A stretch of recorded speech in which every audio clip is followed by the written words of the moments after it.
It's the spooky season, motherfuckers! It's Halloween, my favorite holiday! Spooks and scares galore! Get ready for the skeletons, the vampires, the Frankensteins! Now, Grax doesn't really care for the holidays, as he finds it offensive to his alien kind, so he's opted to stay on this All Hallows Eve over at the Island of Magic with Professor Magic. So I'm here with my lovely companion and hokey special effect, Cletus the Redneck Skeleton! Howdy there, partner! What are we talking about today?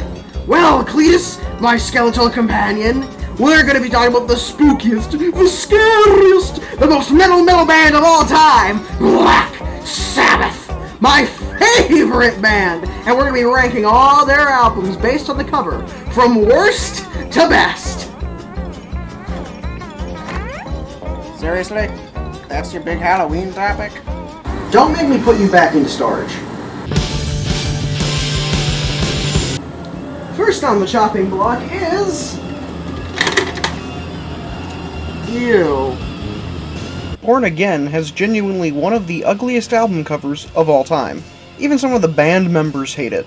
It has a certain charm in the sense of how born again it is. Like, what else would you expect the cover of this album to be? You know what's bad when the back of the album cover is better. Apparently the guy who made the cover, Stephen Crusher Jewell, purposefully made a bad cover as a way to stick it to Black Sabbath after they gave Ozzy Osbourne the boot back in '79, as he had worked with them on the live album Speak of the Devil. Although for whatever reason, Black Sabbath's manager Don Arden and guitarist Tony Iommi approved of it.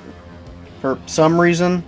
It has since gone down in history as one of, if not the worst metal cover ever.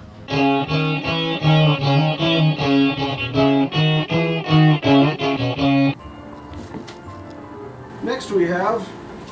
boring. Don't you mean boning? I will snap you over my knee like a day-old Olive Garden breadstick. You see that pile of bones over there? That was the last skeleton who made a bad pun at me. On to review. I have nothing to say about this one. At least I can say Born Again was memorable in its own Born Again way. This is genuinely one of the most nothing album covers I've ever seen. It's just band name and album name, except I can't see it. At the time it was neat since the album name was embossed, meaning it was all 3D and the letters stuck out. However, while that was cool for the time, the re-releases often lack the embossed lettering, making it even more nothing, since, you know, CD jewel cases can't really do embossing like that. Now, I actually have the embossed version, and it's pretty cool. Again, the art is lame, but the letters stick out, and it's pretty neat. It's memorable.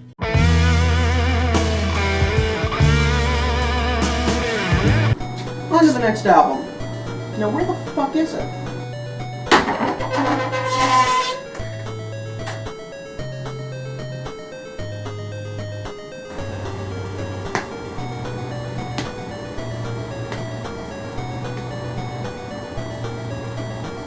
Thanks, Steve.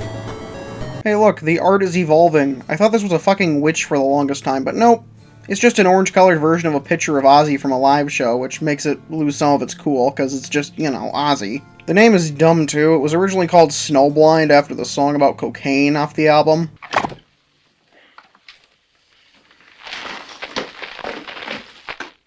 Cocainum. But that was deemed too edgy by the record label, so they just called it Volume 4. Still better than Master Reality's cover. This one has something to look at least.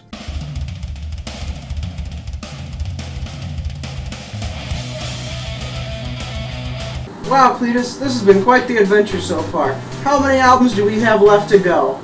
17! Damn it.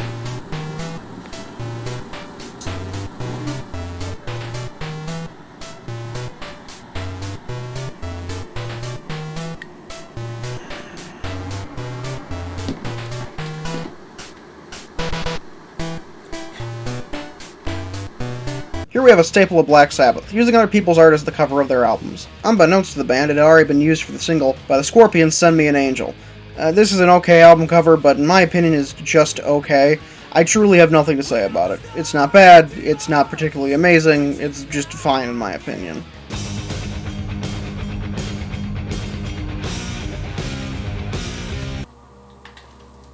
Yo, hey guys, Right now I'm in this dungeon right now, this temple dungeon, so I can find the album 7th Star, okay?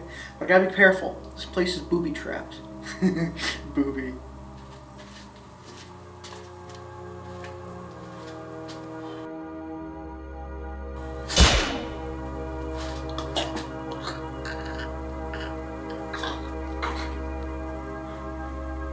There it is.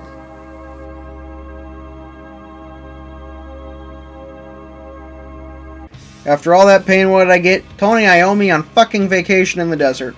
Yeah, that cool-ass artwork on the record sleeve, just on the sides of the outline. Why? No, seriously, why? Why wouldn't you use this? Like, this cover is better than the others I've looked at, but not by much. Tony just looks like he's staring off into space wondering what he's supposed to be doing.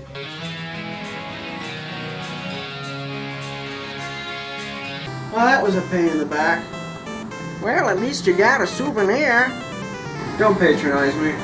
Also, on a completely unrelated note, I managed to find the idol, the eternal idol. So you know that scene in Indiana Jones where he's got to switch out the weighted pressure plate for something of the same weight? Well, I found something of the same weight, and also kind of neat. It's called the Eternal Idol, and I switched it out for a copy of the Black Sabbath album, The Eternal Idol. And now I have all of the riches, and fuck. Did I switch it twice and not notice? How did this happen?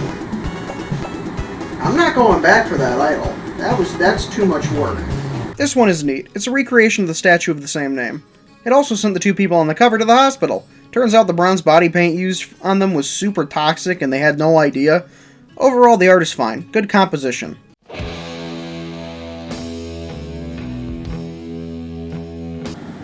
You ever get a feeling of impending doom, like something really bad's about to happen? That must mean it's time for the next album. Paranoid! Blasphemy, I know. Saying Paranoid's album cover is just fine is punishable by death in some countries, but it's true. It's trippy, it's weird, it's violent, it fits the album, but overall, it's just fine comparatively to a lot of their other stuff that we'll be talking about later. Supposedly that thing on the cover is played by bassist Geezer Butler, and is meant to be a war pig from the song War Pigs. Huh.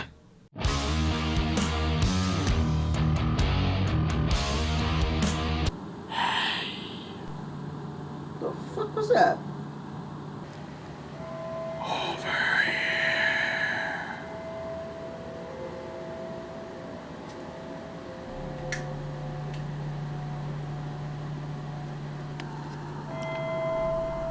On the floor.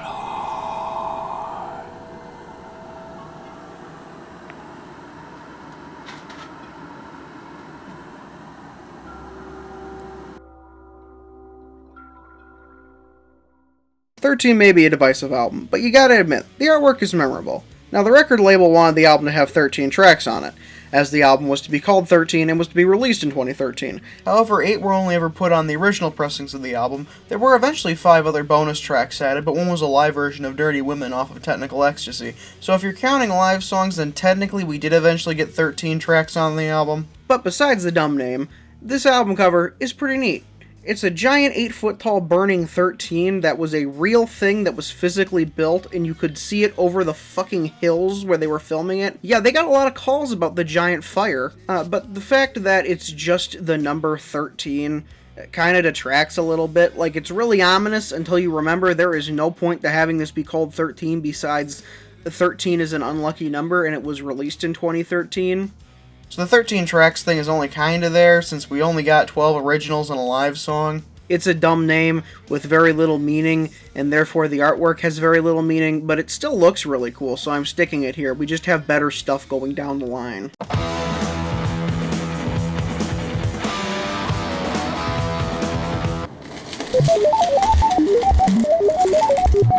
Asshole! What the hell are you? What does it look like I am? I'm an evil robot. Hey, you want some robot porn? Huh? The fuck? Yeah, Technical Ecstasy's cover is meant to depict two robots who are spraying each other with fluids. I've always really found this one interesting. The idea is that they fell in love instantly while passing each other on an escalator, but because robots aren't humans, that's apparently just how they show love, or at least that's how the artist behind it describes it. It's interesting in one of the band's deeper covers, meaning-wise. Cool cover. Doesn't make it not weird.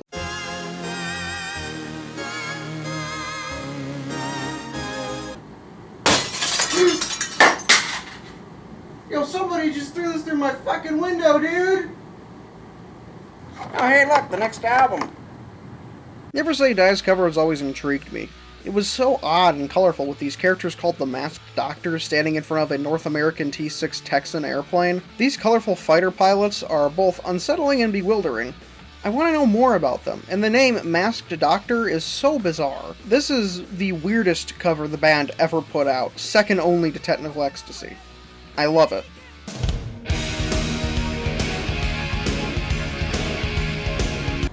Now on to Headless Cross. Wait, where is it?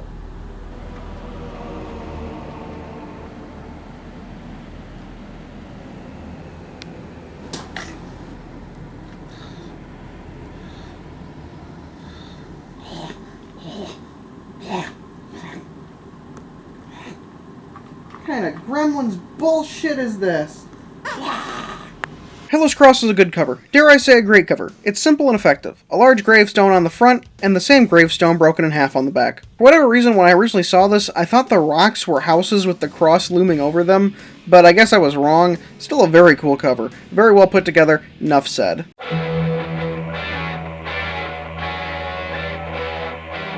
Hey, you like the Beastie Boys? Yeah. Got Sabotage. This is the wrong one. Sabotage is another weird cover. Not as weird as the other ones we've talked about so far, but still bizarre. It depicts 4 members of the band in some interesting clothes in front of what appears to be a mirror. However, instead of casting their reflections, it casts the opposite. Even on the backside of the album, it shows the same thing, but from behind, and it's just so odd. Apparently they were supposed to be wearing robes in a castle, though through a series of odd events, it became this.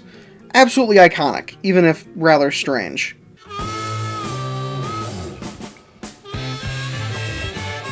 Now on to Black Sabbath, a landmark album, the first album, and a great album cover to boot. It shows an old mill in the background with a woman in a robe staring at you.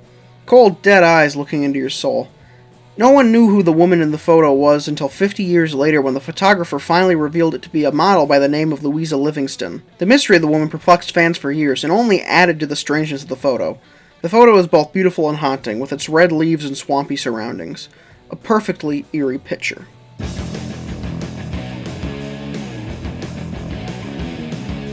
You know what happens if you listen to fools? Yeah, the mob rules. This thing is just badass. Look at it! Look at it! Sure, it's just an already existing painting with a Black Sabbath logo spanked on it, but damn, it's good. I can't get enough of these evil Jawa-looking things. They're just fucking weird looking, and they've got meat hooks, and they're just staring at you. It's such an intriguing thing. Like, the mob is just so weird looking. This whole thing is weird looking. The fact they're in a sewer for some reason, what appears, it's just mind-boggling, and I love it.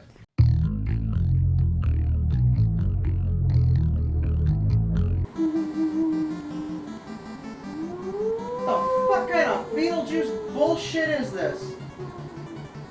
See your fucking legs.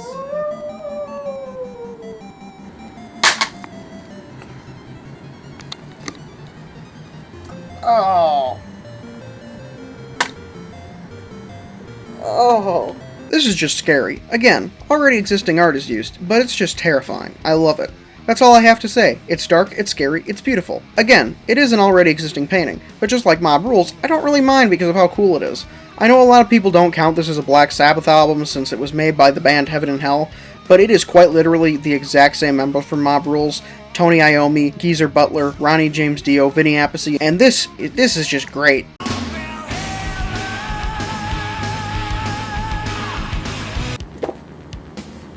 Oh yeah, I forgot. I stuck that to the ceiling. You what? You stuck it to the fucking ceiling? Do you have any idea how expensive that was? It still has the plastic on. It's near mint condition. Don't touch my shit, Cletus. What the fuck? Another intriguing cover. This one was always enticing to me. I was about 17 when I first found out about it, and the cover has always perplexed me. It seemed so un-Sabbath. Like, the guys who made all of these other albums made this. It looked atmospheric, and that's what it was. It perfectly fits the sound of the album, the sounds of wind and war. I love the army at the bottom. The excerpt on the back, Tyr, son of Odin, and the supreme sky god of the northern peoples, the god of war and martial valor, the protector of the community, and the giver of law and order. Everything about this cover is just beautiful and pure. You know what? Fuck this. I'm tired of having all this shit going. I'm tired of getting my shit kicked in constantly by everything around me. I'm tired of people treating my discs like shit, except that never say die CD. I don't know where that came from. I don't know whose that is. But I'm done. I'm gonna go outside. I'm gonna touch grass. Something I've never done. You can't just give up now, guy. Yeah, guys. My name is Bazoopzoop, the demon of the southern noise. You can't just give up now. Think of the music. Also, it'll fuck up your OCD because you didn't complete the task. Hey, my name's Tony. I'm Fairy of the East and West. You don't have to do it if you don't want to. If it's not fun, why do it? But think of the OCD! Oh man, you're right. You were a lost cause anyway. Heaven and Hell is a classic, one of the ultimate and infinitely re-listenable albums.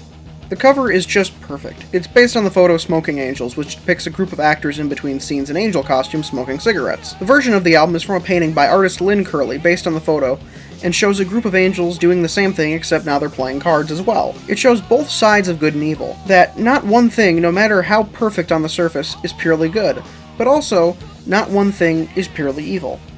It's very well illustrated, and even though it is simple, it represents the album very well. It's simple, but effective.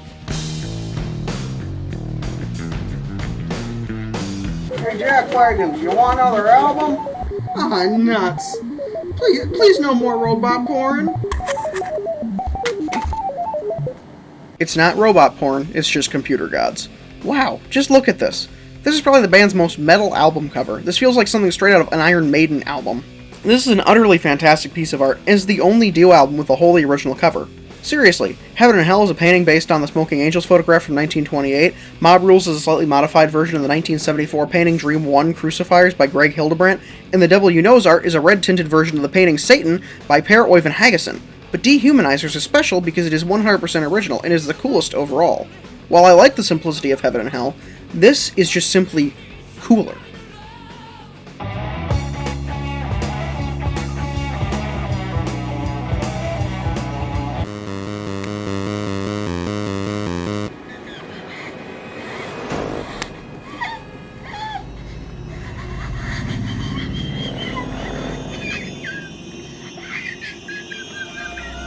Hey, you want some music? Damn! I don't know how a person tops this. By most people's account, this is the very best cover the band ever had. And while I don't believe that, I can see why some would. It's overall got amazing composition, with a man being tortured by 6 demons on the front in his bed, and on the back of the album, he's being tended by 6 maidens while he's in bed. Maybe that's what's really going on, and he's just having some kind of confused fever dream, I don't know. But it's still really cool, and the colors are quite dreamlike, and are just fucking amazing to look at. From the deep reds and yellows on the front, to the blues and greens on the back. Absolutely priceless, and an all-time classic in heavy metal.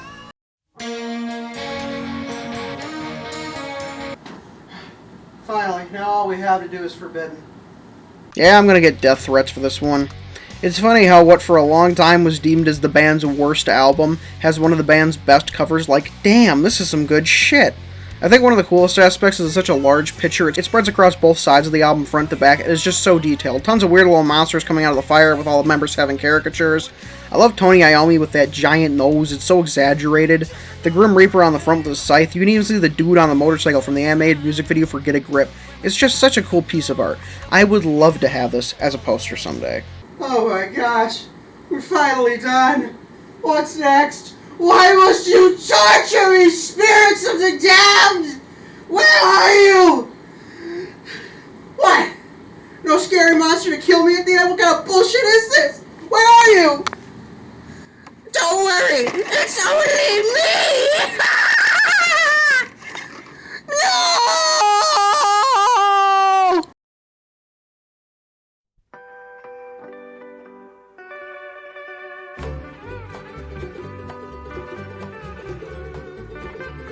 So do you think the guy will be okay while you are gone? Oh,